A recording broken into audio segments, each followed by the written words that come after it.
the new king of Asia, Kai Sotto and Gilas Pilipinas versus New Zealand. Ladies and gentlemen, welcome back to the channel. Today, we are not just talking about a basketball game. We are talking about a paradigm shift. We are talking about the moment a national dream transforms into a national nightmare for the opposition. For years, the narrative of Philippine basketball on the global stage has been one of heart and puso.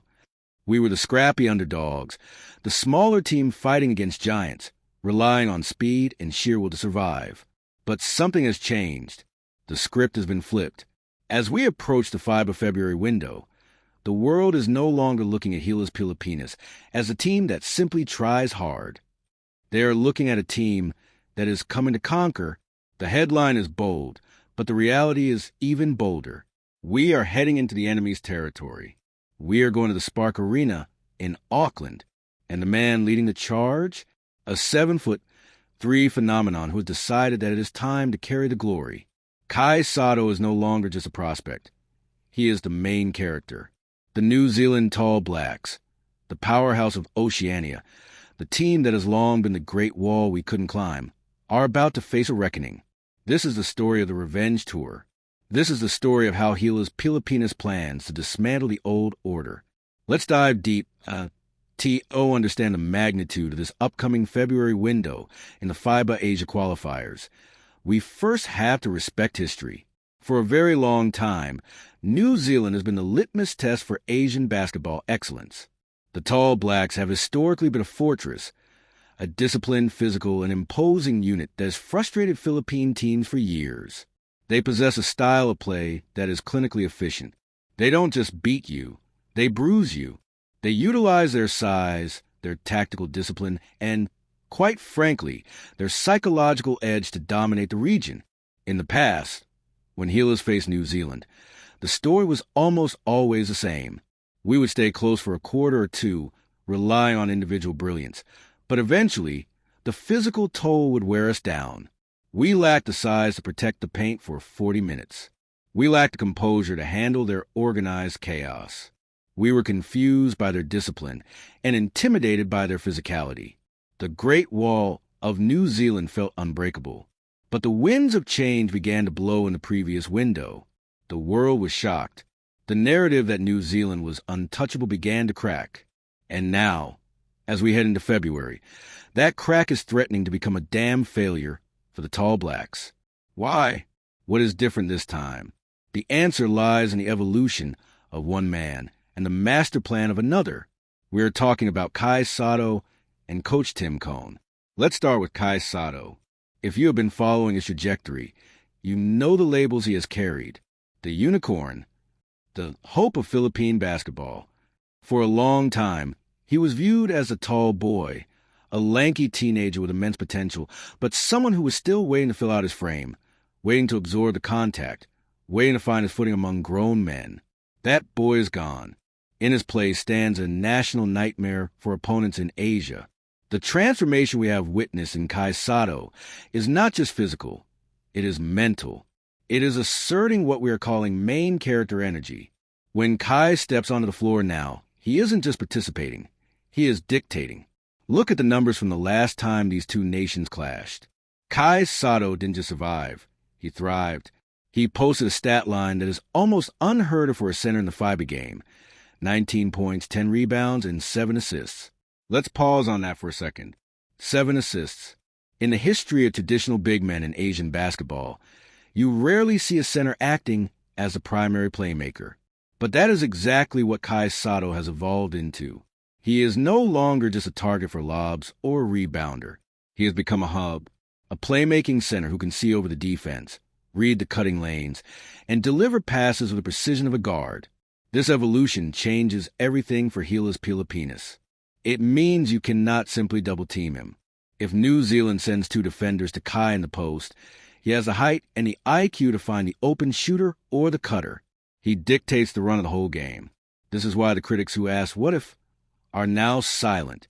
The question used to be, what if Kai gets pushed around? Now the question is, how do you stop a 7'3" giant who can pass, shoot, and defend? The upcoming game at Spark Arena is being billed as the ultimate test of this evolution. Critics might say, sure, he did it once, but can he do it again in their house? This is where the concept of the revenge tour comes into play. The critics and the doubters are looking for a regression. They are hoping that the previous victory was a fluke, a stroke of luck where the ball just bounced our way. But when you watch the tape, you don't see luck. You see dominance. You see a mismatch that has shifted in favor of the Philippines. The old gap that favored New Zealand, that gap created by their heft and experience, has evaporated. It has been replaced by the speed, length, and skill of Sotto. However, Kai is not going into this battle alone. And this brings us to the second pillar of this new era, the Tim Cone master plan.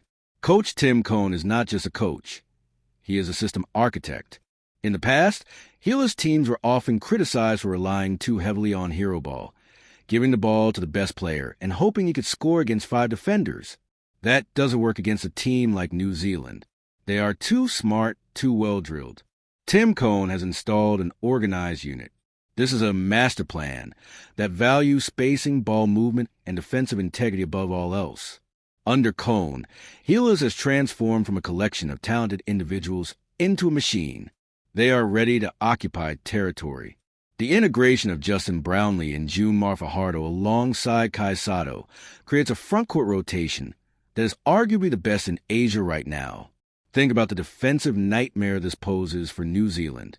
You have June Fajardo, the Kraken, a physical force of nature who can bang bodies with the biggest tall blacks. You have Justin Brownlee, the resident import whose versatility and clutch shooting are legendary. And then you have Kai Sotto, the anchor. This trio allows Gila's to match New Zealand's physicality while surpassing them in skill. We have pulverized the curse of the past. The mission now is back-to-back dominance. We also need to talk about the venue and the atmosphere. Spark Arena, Auckland. Playing New Zealand in New Zealand is a different beast. There is the travel, the crowd, and of course, the haka. The haka is a beautiful, terrifying tradition. It is a war dance designed to intimidate, to strike fear into the hearts of the enemy before the first whistle is even blown. For years, it worked. Teams would stand opposite the tall blacks, watch the haka, and you could see them shrink. You could see the doubt creeping into their eyes. But this February, I venture to say that the haka will not have the same effect. Why? Because fear comes from uncertainty. Fear comes from knowing you might be inferior. This Gila squad, led by Sotto and Cone, does not believe they are inferior. They believe they are the new kings of the region. When New Zealand performs a haka this time, they will be facing a team that is not shaking but calculating, a team that is ready to keep up. The intimidation factor is gone because the basketball IQ of this Philippine team has risen to a level where they can read the game before it happens. Kai Sotto can read the defense before they even rotate. This is why New Zealand is concerned. They are looking at the scouting report and realizing that their old tricks won't work. They see a Gila squad that isn't just fighting for survival. They are fighting to suppress the opposition. They are in the driver's seat. This February window is not just a qualifying match. It is a statement game. It is a declaration to the rest of the FIBA world. The victory last November was not the climax.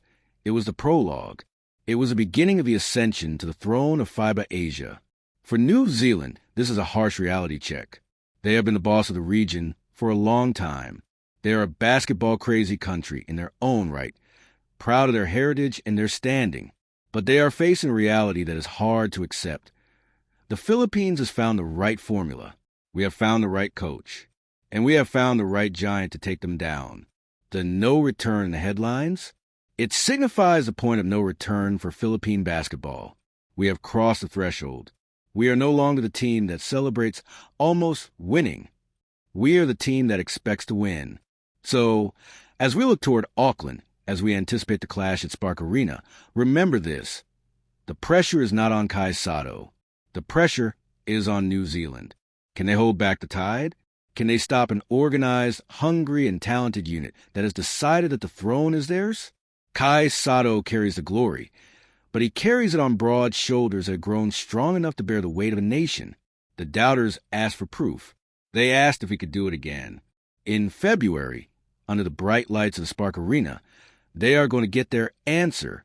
And if the trajectory holds true, that answer will be a resounding victory for Helas Pilipinas. The giant is awake. The system is in place. And New Zealand is about to find out that the Great Wall has crumbled